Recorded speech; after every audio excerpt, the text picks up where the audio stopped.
AK. Sajan കഥ, തിരക്കഥ, സംഭാഷണം എഴുതി കെ. മധു സംവിധാനം ചെയ്ത ചിത്രം ജനാധിപത്യം. എ.കെ.സി. സെന്ററിന് മുൻപിൽ തടിച്ചുകൂടിയ പത്രപ്രവർത്തകരും പാർട്ടി പ്രവർത്തകരും ഗൗരവമേറിയ സംഭാഷണത്തിലാണ്. നിയമസഭാ തെരഞ്ഞെടുപ്പിന് ശേഷമുള്ള പാർട്ടി യോഗമാണ് നടക്കുന്നത്. വകുപ്പ് മന്ത്രിമാരെ തെരഞ്ഞെടുത്തു കഴിഞ്ഞു. എന്നാൽ മുഖ്യമന്ത്രിയെ തെരഞ്ഞെടുക്കുന്നതിനുള്ള ആലോചന നടക്കുന്നതേയുള്ളൂ. പാർട്ടിക്ക് നഷ്ടപ്പെട്ട ഇമേജ് തിരിച്ചുപിടിക്കാൻ തക്കവിധം സമർത്ഥനായ ഒരാളെ മുഖ്യമന്ത്രിയാക്കാനാണ് പാർട്ടി സെക്രട്ടറി ഭട്ടതിരിപ്പാട് പറയുന്നത്. എന്നാൽ നിലവിൽ നിയമസഭാ അംഗമായിരിക്കുന്ന ആളല്ല, പുറത്തുനിന്നൊരാളെയാണ് ആലോചിക്കുന്നത്. പിന്നീട് അയാളെ തെരഞ്ഞെടുപ്പിൽ മത്സരിപ്പിച്ച് നിയമസഭയിൽ എത്തിച്ചാൽ മതിയല്ലോ. ബംഗാളിലെ പാർട്ടി ഓഫീസിലേക്ക് കേരളത്തിൽ നിന്ന് ഒരു കോൾ വരുന്നു. മൂർത്തിയാണ് അറ്റൻഡ് ചെയ്യുന്നത്. ഫോണിൽ ആ വാർത്ത കേട്ട് മൂർത്തി ആശ്ചര്യപ്പെടുന്നുണ്ട്. സഖാവ് RDയെ മുഖ്യമന്ത്രിയാക്കാൻ പാർട്ടി തീരുമാനിച്ചിരിക്കുന്നു. മൂർത്തി രാമനാഥൻ നായനാർ എന്ന RDയുമായി സംസാരിക്കുകയാണ്. RDയുടെ ഉള്ളിൽ എരിഞ്ഞുകൊണ്ടിരിക്കുന്ന കനൽ കണ്ടിട്ടാണത്രേ പാർട്ടി സെക്രട്ടറി ഈ തീരുമാനമെടുത്തത്. ഇടത് അനുഭാവികളായ IPS ഉദ്യോഗസ്ഥരായിരുന്നു RDയും കൃഷ്ണമൂർത്തിയും. ഇവർ ജോലി രാജിവെച്ച് ബംഗാളിൽ മാർക്സിസ്റ്റ് പാർട്ടിയുടെ പ്രവർത്തകരായി കഴിയുകയാണ് ഇപ്പോൾ. അവരുടെ പോലീസ് സേവനകാലം ഓർത്തെടുക്കുകയാണിപ്പോൾ. IPS ട്രെയിനിങ് കഴിഞ്ഞ് ജോയിൻ ചെയ്ത കാലം മുതൽ തന്നെ RD മൂർത്തിയുമായി നല്ല സൗഹൃദത്തിലായിരുന്നു. കാരണം രണ്ടുപേരും കമ്മ്യൂണിസ്റ്റ് പാർട്ടി അനുഭാവികളാണ്. ഭട്ടതിരിപ്പാടിനെ കാണാനെത്തുന്ന RDയും മൂർത്തിയും ജില്ലാ കളക്ടർ ഇന്ദിരാ മേനോൻ RDയുടെ കാമുകിയാണ്.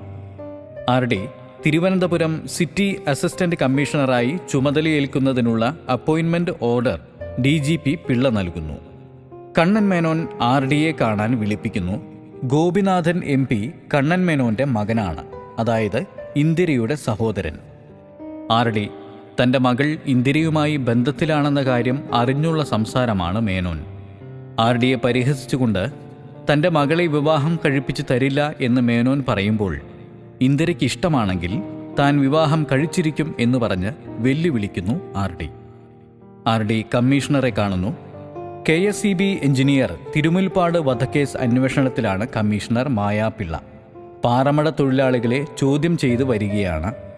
അസിസ്റ്റന്റ് കമ്മീഷണറായി ചുമതലയേൽക്കാൻ വന്ന RDയെ വേണ്ടവിധം മാനിക്കാതെ മായാപിള്ള അവഹേളിക്കുന്നു.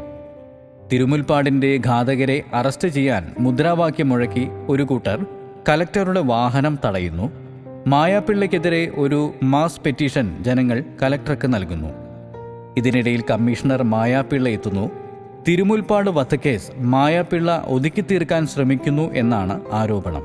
മായാപിള്ള അന്വേഷണ റിപ്പോർട്ട് കലക്ടർക്ക് നൽകുന്നു. എന്നാൽ കലക്ടർ ഇന്ദിര അത് വിലവയ്ക്കുന്നില്ല. ജനം കമ്മീഷണർക്കെതിരെ ഗോബാക്ക് വിളിക്കുന്നു. RD കമ്മീഷണറെ ജനക്കൂട്ടത്തിനിടയിലൂടെ കടത്തിവിടുന്നു. ഇതിനിടയിൽ ഒരു കാറിൽ ബോംബ് പൊട്ടുന്നു. തുടർന്ന് തിരുമുൽപ്പാട് കൊലക്കേസ് അന്വേഷണ ചുമതല RDയെ ഏൽപ്പിക്കുന്നു. ഇത് മായാപിള്ളയെ ചൊടിപ്പിക്കുന്നു. RDയുമായി ഉടക്കുന്നു. പോലീസ് ഡോഗ് സ്ക്വാഡിലെ SI അബൂട്ടിയെ ഇൻവെസ്റ്റിഗേഷൻ ടീമിൽ ചേർക്കുകയാണ്. RDയും സംഘവും തിരുമുൽപ്പാടിന്റെ വീട്ടിൽ കേസുമായി ബന്ധപ്പെട്ട് ചോദ്യങ്ങൾ തിരുമുൽപ്പാടിന്റെ ഭാര്യയോട് ചോദിക്കുമ്പോൾ മരണദിവസം ഓഫീസിലേക്ക് വിളിച്ചപ്പോൾ ഫോൺ എടുത്ത ഒരു രാംദാസിന്റെ കാര്യവും തിരുമുൽപ്പാടിന്റെ ഭാര്യ പറയുന്നു. തിരുമുൽപ്പാടിന്റെ ഫാമിലി ഫ്രണ്ട് രാംദാസിനെ ചോദ്യം ചെയ്യുന്നു. അസിസ്റ്റന്റ് എഞ്ചിനീയറാണ് രാംദാസ്. ബോർഡ് മെമ്പർ മൂസയെ ചോദ്യം ചെയ്യാൻ പ്രൊജക്ട് ഓഫീസിലേക്ക് RDയും സംഘവും. ഇതിനിടയിൽ ഒരു ഫോൺ കോൾ വരുന്നു. SI അബൂട്ടി ഫോൺ എടുക്കുന്നു. അത് സീമ രഘുവിന്റെ കോളായിരുന്നു. ഇതിനിടയിൽ ക്രൈംബ്രാഞ്ച് ദൊയ്വാരികയുടെ പത്രാധിപർ ചെറിയാൻ ഐസക് RDയെയും ടീമിനെയും കാണാനെത്തുന്നു. RD സീമ രഘുവിനെക്കുറിച്ച് ചോദിക്കുന്നു. ചെറിയാൻ അറിയാം എന്ന് പറയുന്നു. സീമയെ കാണാൻ രാത്രി ബാങ്ക് മാനേജറായി RD എത്തുന്നു. തിരുമുൽപ്പാടിനെക്കുറിച്ച് സീമ പറയുന്നു. അയാൾ പാവമല്ലായിരുന്നു, പണത്തിനു വേണ്ടി എന്തും ചെയ്യുമായിരുന്നു എന്നും സീമ പറയുന്നു. ബാങ്ക് മാനേജറായി നടിച്ച RD തന്റെ ഐഡന്റിറ്റി കാർഡ് സീമയെ കാണിക്കുന്നു. തിരുമുൽപ്പാട് മരിച്ച ദിവസം MP ഗോപിനാഥ് പറഞ്ഞിട്ടാണ് സീമ അദ്ദേഹത്തെ വിളിച്ചതെന്ന് സമ്മതിക്കുന്നു. തിരുമുൽപ്പാടിന് അന്ന് ഒരു ലഞ്ച് കൊടുക്കണമെന്ന് പറഞ്ഞത്രേ. ലഞ്ചിന് DGP Pillai, commissioner Maya Pillai, board member Moosa എന്നിവരും ഉണ്ടായിരുന്നതായി സീമ പറയുന്നു. തിരുമുൽപ്പാട് 4 മണിക്ക് പോയി എന്നും അദ്ദേഹത്തെ കൊന്നതാരാണെന്ന് അറിയില്ലെന്നും സീമ. ഇന്ദിര അയച്ച മെസ്സേജ് ആർ ഡിക്ക് കിട്ടുന്നു. എന്നാൽ ആർ ഡി MP ഗോപിനാഥൻ്റെ വീട്ടിൽ സെർച്ചിനെത്തുന്നു. ജില്ലാ കളക്ടറുടെ സെർച്ച് വാറണ്ടോടു കൂടിയാണ് ആർ ഡിയുടെ വരവ്. MP ഗോപിനാഥനെ ആർ ഡി കസ്റ്റഡിയിലെടുക്കുന്നു. ആർ ഡിയും അബൂട്ടിയും എത്തുന്നു. ഭാര്യ അറിയാതെ തിരുമുൽപ്പാട് സമ്പാദിച്ചു കൂട്ടിയിട്ടുണ്ടാകും എന്ന് ആർ ഡി പറഞ്ഞപ്പോൾ അദ്ദേഹം അത്തരക്കാരനല്ലെന്ന് സീമ പറയുന്നു. എന്നാൽ തിരുമുൽപ്പാടിൻ്റെ മൃതദേഹത്തിൽ നിന്ന് ലഭിച്ച ലോക്കറിൻ്റെ താക്കോൽ കാണിച്ചപ്പോൾ സീമ ഞെട്ടുന്നു. ലോക്കറിനെക്കുറിച്ച് തനിക്ക് അറിവില്ല എന്നാണ് സീമ പറയുന്നത്. സംഭവ ദിവസം ഡ്യൂട്ടിയിലുണ്ടായിരുന്ന ദൃക്സാക്ഷി സത്യൻ നാടാരിനെ ചോദ്യം ചെയ്യുന്നു. പെട്ടിയുമായി പോയ അയാൾ ബോംബ് പൊട്ടി മരിക്കുന്നു. പൂമുറ്റത്ത് ബാങ്ക് MD ഈപ്പച്ചനെ കാണാൻ വേഷം മാറി അബൂട്ടിയും കൂട്ടരും ഈപ്പച്ചനെ ചോദ്യം ചെയ്യുന്നു. തിരുമുൽപ്പാടിൻ്റെ ലോക്കർ ഈ ബാങ്കിലെയാണെന്ന് ഉറപ്പായി. മാച്ചിങ് കീ എടുത്ത് ലോക്കർ തുറക്കുന്നു. തിരുമുൽപ്പാടിൻ്റെ ലോക്കറിൽ ചില രേഖകൾ, ഫ്ലോപ്പി ഡിസ്ക് ഉൾപ്പെടെ. അതിൽ പവറോൺ കമ്പനിയുമായി ബന്ധപ്പെട്ട കാര്യങ്ങളും 7 ലക്ഷത്തിൻ്റെ ഇടപാടിൻ്റെ കണക്കുമുണ്ട്. മരിക്കുന്നതിന് 2 ആഴ്ച മുൻപാണ് തിരുമുൽപ്പാട് ഈ രേഖകൾ ലോക്കറിൽ വയ്ക്കുന്നത്. കള്ളപ്പണവുമായി എത്താം എന്നു പറഞ്ഞ ദിവസമാണത്രേ അദ്ദേഹം ബോംബ് പൊട്ടി മരിക്കുന്നത്. KSEBയുടെ 2 ജനറേറ്ററുകൾ തിരുമുൽപ്പാട് കേടാക്കിയിരുന്നു. അതിന് അടുത്ത ദിവസം തിരുനെൽവേലിയിൽ 315 ഏക്കർ സ്ഥലം തിരുമുൽപ്പാടിൻ്റെ പേരിൽ രജിസ്റ്റർ ചെയ്തിരുന്നു. പവറോൺ എന്ന കമ്പനിക്ക് വേണ്ടിയാണ് ജനറേറ്റർ കേടാക്കിയത്. തിരുമുൽപ്പാടിൻ്റെ അറിവോടെ കേടാക്കിയ ജനറേറ്റർ പവറോൺ കമ്പനിയാണ് നന്നാക്കുന്നത്. അങ്ങനെയാണ് കമ്പനി തിരുമുൽപ്പാടിന് കൈക്കൂലി നൽകിയിരുന്നത്. 2ാമത്തെ ജനറേറ്റർ കേടാക്കിയതിൻ്റെ പണവും മൂസയും ഗോപിനാഥും തിരുമുൽപ്പാടിന് നൽകി. എന്നാൽ ഇനിയും ജനറേറ്റർ കേടാക്കി കമ്മീഷൻ പറ്റാൻ തിരുമുൽപ്പാട് ശ്രമിക്കും. അങ്ങനെയായിരിക്കാം അയാളെ വധിക്കാൻ പദ്ധതിയിട്ടതെന്ന് ആർ ഡി നിഗമനത്തിലെത്തുന്നു. കമ്മീഷണർ മായാപിള്ളയെ ചോദ്യം ചെയ്യുന്നു.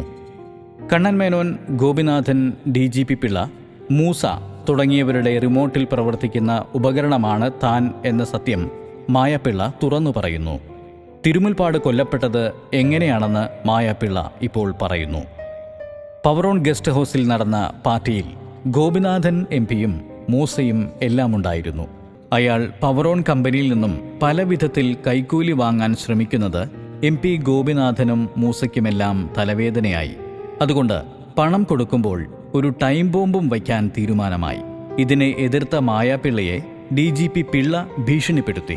2ാമത്തെ ജനറേറ്റർ കേടാക്കിയതിൻ്റെ പണം വാങ്ങാൻ തിരുമുൽപ്പാട് എത്തുന്നു. പണം കൊടുത്ത പെട്ടി സഹായി കാറിൽ വയ്ക്കാൻ പോകുമ്പോൾ ബോംബ് വച്ച പെട്ടിയുമായി കൈമാറുന്നു. ഇത് പൂമുറ്റത്ത് ബാങ്കിൽ വയ്ക്കാൻ പോകുന്ന സമയം ബോംബ് പൊട്ടുന്നു. കമ്മീഷണർ സ്വയം കീഴടങ്ങാൻ തയ്യാറാകുന്നു. എന്നാൽ പിറ്റേന്ന് കമ്മീഷണർ മായാപിള്ള മരിച്ചതായി വാർത്ത വരുന്നു. മായാപിള്ളയെ ചോദ്യം ചെയ്ത കാര്യം IG-യും DGP-യും അറിഞ്ഞുകഴിഞ്ഞു. DGP-യുമായി ആർ ഡി പരസ്യമായി ഉടക്കുന്നു. ഗോപിനാഥിനോട് പവറോൺ സിൻഡിക്കേറ്റിനെ കുറിച്ച് ചോദിക്കുന്നു. എന്നാൽ പവറോൺ കമ്പനി തൻ്റേതല്ല എന്ന് പറയുമ്പോൾ യഥാർത്ഥ മുതലാളി എത്തി സ്വയം പരിചയപ്പെടുത്തുന്നു. ഇളയിടത്ത് കൊട്ടാരത്തിലെ വിശാഖം തിരുനാൾ പ്രതാപവർമ്മ യുവരാജാവ്. അതിനപ്പുറം പവറോണിൻ്റെ എല്ലാമെല്ലാം. തന്നെ കൊടുക്കാനാകില്ലെന്ന് പ്രതാപവർമ്മ പറഞ്ഞതോടെ ആർ ഡിയുമായി സംഘർഷത്തിലായി. എന്നാൽ ഒടുവിൽ ആർ ഡിയെ പിന്നിൽ നിന്ന് തലക്കടിച്ചു വീഴ്ത്തി വലതുകാൽ തല്ലിയൊടിച്ച് ഒരു മലഞ്ചെരുവിൽ കൊണ്ടിട്ടു. ഇതിൽ കലിപൂണ്ട മൂർത്തി DGP-ക്ക് രാജിക്കത്ത് എറിഞ്ഞുകൊടുത്ത് ആർ ഡിയോടൊപ്പം അന്ന് കേരളം വിട്ടു. ഇതെല്ലാം ഓർത്തെടുക്കുകയായിരുന്നു ആർ ഡിയും മൂർത്തിയും. പറഞ്ഞതുപോലെ തിരിച്ചു പോകാനുള്ള അവസരം വന്നിരിക്കുന്നു. മുഖ്യമന്ത്രിയാകാൻ തിരുവനന്തപുരത്തേക്ക്. അബൂട്ടിയെയും ടീമിനെയും ക്രൈംബ്രാഞ്ചിലെടുത്തു. ഇന്ദിര വീണ്ടും തിരുവനന്തപുരം കലക്ടറുമായി. മുൻ assistant commissioner R D Nayanar മുഖ്യമന്ത്രിയായി വീണ്ടും കേരളത്തിൽ. DGP പിള്ളയെ ഒന്ന് വീർപ്പിക്കുകയാണ് ആർ ഡിയും മൂർത്തിയും. കമ്മീഷണർ മായാപിള്ള കൊല്ലപ്പെട്ടതുമായി ബന്ധപ്പെട്ട വീഡിയോ കാസറ്റും കേസ് ഡയറിയും പിള്ള ആർ ഡിക്ക് കൈമാറുകയാണ്. മായാപിള്ള മരിക്കുന്ന ദിവസം രാത്രി 12 മണിക്ക് DGP പിള്ള മായാപിള്ളയുടെ വീട്ടിൽ പോയതായി പറയുന്നു. അതുവച്ച് ആർ ഡി DGP പിള്ളയെ ചോദ്യം ചെയ്യുന്നു. പിള്ളയുടെ മൊഴിയിൽ വൈരുദ്ധ്യം കണ്ട ആർ ഡി വീഡിയോയിലെ പിള്ളയുടെ വാച്ചിലെ സമയം കാണിച്ചപ്പോൾ പരിഭ്രമമായി. രാത്രി 12 മണിക്കല്ല, പിറ്റേന്ന് ഉച്ചയ്ക്ക് 12 മണിക്കാണ് താൻ അവിടെ ചെന്നത് എന്ന് മൊഴിമാറ്റി പറഞ്ഞ പിള്ള കുടുങ്ങി. വീഡിയോയിൽ പിള്ള മായാപിള്ളയുടെ വീട്ടിലിരിക്കുമ്പോൾ ക്ലോക്കിൽ സമയം രാവിലെ 7:10 എന്ന് തെളിയുന്നു. മായാപിള്ളയുടെ മരണസമയത്ത് പിള്ള സ്ഥലത്തുണ്ടായിരുന്നതായി താൻ തെളിയിക്കുമെന്ന് RD വെല്ലുവിളിക്കുന്നു. ഇളയടത്ത് കൊട്ടാരത്തിൽ മഹാരാജാവിനെ കണ്ട് അനുഗ്രഹം വാങ്ങാൻ വന്നിരിക്കുകയാണ് RD. മൂസയെ ചോദ്യം ചെയ്യുന്നു. മൂസ എല്ലാം തുറന്നു പറഞ്ഞു. മന്ത്രിസഭയുടെ മുൻപിൽ വിചാരണ ചെയ്യപ്പെടുന്നു. 281 കോടി രൂപയുടെ ഡീസൽ പവർ സ്റ്റേഷൻ പദ്ധതി മൂസയും ടീമും മുക്കി. പല മെഷീനുകളും വിദേശത്തു നിന്ന് പർച്ചേസ് ചെയ്തു. എങ്കിലും പ്രൊജക്റ്റുകളൊന്നും ആരംഭിച്ചിട്ടില്ല. മൂസയെ ഇലക്ട്രിസിറ്റി ബോർഡിൽ നിന്നും പുറത്താക്കുന്നു. പവറോണുമായുള്ള എല്ലാ കരാറുകളും റദ്ദു ചെയ്യാൻ തീരുമാനിക്കുന്നു. ഇതറിഞ്ഞ പവറോണിൻ്റെ മുതലാളി ആദിത്യൻ അസ്വസ്ഥനാകുന്നു. ഇയാൾക്ക് കോടികളാണത്രേ നഷ്ടം. മജിസ്ട്രേറ്റ് കൃഷ്ണനുണ്ണിയെ ആദിത്യവർമ്മ സ്വാധീനിക്കുന്നു. മൂസയ്ക്ക് ജാമ്യം കൊടുക്കാനാണ് മജിസ്ട്രേറ്റിനോട് പറയുന്നത്. എന്നാൽ മജിസ്ട്രേറ്റ് കൃഷ്ണനുണ്ണി അതിന് വഴങ്ങുന്നില്ല. പുറത്തിറങ്ങിയപ്പോൾ RDയെ കാണുന്നു. ഇവിടെ ആദിത്യൻ കോംപ്രമൈസിന് എന്ത് തരണം എന്ന് ചോദിക്കുമ്പോൾ ആദിത്യൻ്റെ പരാജയമല്ലാതെ മറ്റൊരു കോംപ്രമൈസിന് താനില്ലെന്ന് RD. മൂസയെ 45 ദിവസം ജുഡീഷ്യൽ കസ്റ്റഡിയിൽ വയ്ക്കാൻ വിധി. RDയും കൂട്ടരും മായാപിള്ളയുടെ വീട് സന്ദർശിക്കുന്നു. അവിടെ നിന്ന് ഒരു IPS ബാഡ്ജ് കിട്ടുന്നു. ഇത് പറഞ്ഞ് പിള്ളയെ ഒന്ന് വിരട്ടുന്നുണ്ട് RD. സേവിയർ വീഡിയോ പരിശോധിക്കുമ്പോൾ ഒരു മാൾബറോ സിഗരറ്റ് പാക്കറ്റ് കാണുന്നു. എന്നാൽ പ്രോപ്പർട്ടി ലിസ്റ്റിൽ അതില്ലാത്തതായും ശ്രദ്ധയിൽപ്പെടുന്നു. സംശയം പിള്ളയിലേക്ക് നീളുന്നു. മായാപിള്ള ഉപയോഗിച്ചിരുന്ന വസ്തുക്കൾ തേടി RDയും ടീമും അച്ഛൻ്റെ അടുത്തേക്ക്. അച്ഛനെയും ചോദ്യം ചെയ്യുന്നു. ഇതിനിടയിൽ മൂസയെ പ്രതാപവർമ്മയുടെ ടീം കസ്റ്റഡിയിൽ നിന്ന് തട്ടിക്കൊണ്ടുപോകുന്നു. കൊട്ടാരം പോലീസ് വളയുന്നു. സെർച്ച് ചെയ്യുന്നു. സെർച്ച് കലക്ടർ നേരിട്ടെത്തിയാണ് നടത്തുന്നത്. പ്രതാപവർമ്മ അധികാര കേന്ദ്രങ്ങളെ വെല്ലുവിളിക്കുന്നു. പിടിച്ചെടുക്കപ്പെട്ട സ്വർണ്ണ പണ്ടങ്ങളെല്ലാം പുരാവസ്തുക്കളാണ് എന്നതിൻ്റെ തെളിവ് ആദിത്യൻ നിരത്തുന്നു. വലിയ തമ്പുരാന്റെ കാർ RD പരിശോധിക്കുന്നു. അതിൽ കൊട്ടാരത്തിൻ്റെ രേഖകളിൽ പെടാത്ത സ്വർണ്ണ പണ്ടങ്ങളായിരുന്നു. DGP പിള്ളയുടെ വീട്ടിലേക്ക് കടത്താൻ ശ്രമിച്ച 100 കോടി രൂപയുടെ ബിനാമി സ്വത്തുക്കളായിരുന്നു അതെല്ലാം. പിള്ളയെ ചോദ്യം ചെയ്യുന്നു. പിള്ള എല്ലാം തുറന്നു പറയുന്നു. ഭാര്യ മരിച്ച പിള്ളയ്ക്ക് മായയെ വിവാഹം കഴിക്കാൻ താല്പര്യമുണ്ടായിരുന്നു. മരിക്കുന്ന ദിവസം പിള്ള മായയുടെ വീട്ടിൽ ചെല്ലുന്നു. എതിർപ്പ് പ്രകടിപ്പിച്ച മായയെ പിള്ള ഉപദ്രവിക്കുന്നു. മൽപ്പിടുത്തത്തിനിടയിൽ തലയിടിച്ച് മായ മരിക്കുന്നു. കയ്യബദ്ധം പറ്റിയ കാര്യം പിള്ള മൂസയെ അറിയിക്കുന്നു. മൂസ അത് ആത്മഹത്യയാക്കാനുള്ള കാര്യങ്ങൾ ചെയ്യാമെന്നും പറയുന്നു. എന്നാൽ മൂസ ആയിരിക്കില്ല കൊല ചെയ്തത് എന്ന് വീണ്ടും സംശയിച്ച RD മൂസയെ ചോദ്യം ചെയ്യാൻ തീരുമാനിക്കുന്നു. ഇതിനിടയിൽ പ്രതാപവർമ്മ പ്രിൻസ് മൂസയെ കൊന്നു. പിറ്റേന്ന് മൂസയുടെ മൃതദേഹം കാണാൻ വന്ന അബൂട്ടിയെ പ്രതാപവർമ്മയുടെ ആളുകൾ കുത്തിക്കൊല്ലുന്നു. സഹപ്രവർത്തകനെ നഷ്ടപ്പെട്ട വേദനയിൽ RDയും സേവിയറും. വീഡിയോ പരിശോധിക്കുന്നതിനിടയിൽ സേവിയർ ക്രൈംബ്രാഞ്ച് മാഗസിൻ കാണുന്നു. ഈ മാഗസിനും പ്രോപ്പർട്ടി ലിസ്റ്റിൽ ഇല്ല എന്ന കാര്യവും ശ്രദ്ധയിൽപ്പെടുന്നു. അങ്ങനെയെങ്കിൽ ക്രൈംബ്രാഞ്ച് മാസിക ആരുടെയെങ്കിലും കുറ്റപത്രമായിരിക്കും എന്ന് RD സംശയിക്കുന്നു. മാസികയുടെ പത്രാധിപർ ചെറിയാൻ ഐസക്കിനെ ചോദ്യം ചെയ്യുന്നു.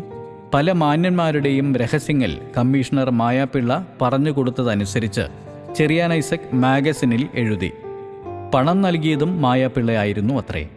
തിരുമുൽപ്പാടിന്റെ വധത്തിന് പിന്നിൽ പവറോൺ കമ്പനിയും പിന്നെ ഒരു സ്രാവുമാണെന്നുള്ള വെളിപ്പെടുത്തലായിരുന്നു മാഗസിന്റെ ആദ്യ കോപ്പിയിൽ വന്നത്.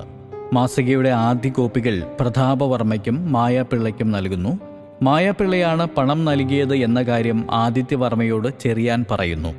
മാഗസിനിലൂടെ തിരുമുൽപ്പാടിന്റെ വധവുമായി ബന്ധപ്പെട്ട കാര്യങ്ങൾ പുറത്തുവരും, താനും കുടുങ്ങും എന്നുറപ്പായതോടെ ആദിത്യവർമ്മ ചെറിയാന്റെ മാഗസിൻ കോപ്പികൾ കത്തിച്ചു. ഇക്കാര്യമെല്ലാം ചെറിയാൻ RDയോട് പറയുന്നു. വീഡിയോയിൽ ഒരു ആൺകുട്ടിയെ കാണുന്നു. ഇത് അടൂർ കോവിലകത്തെ ഇളമുറ തമ്പുരാനാണ്.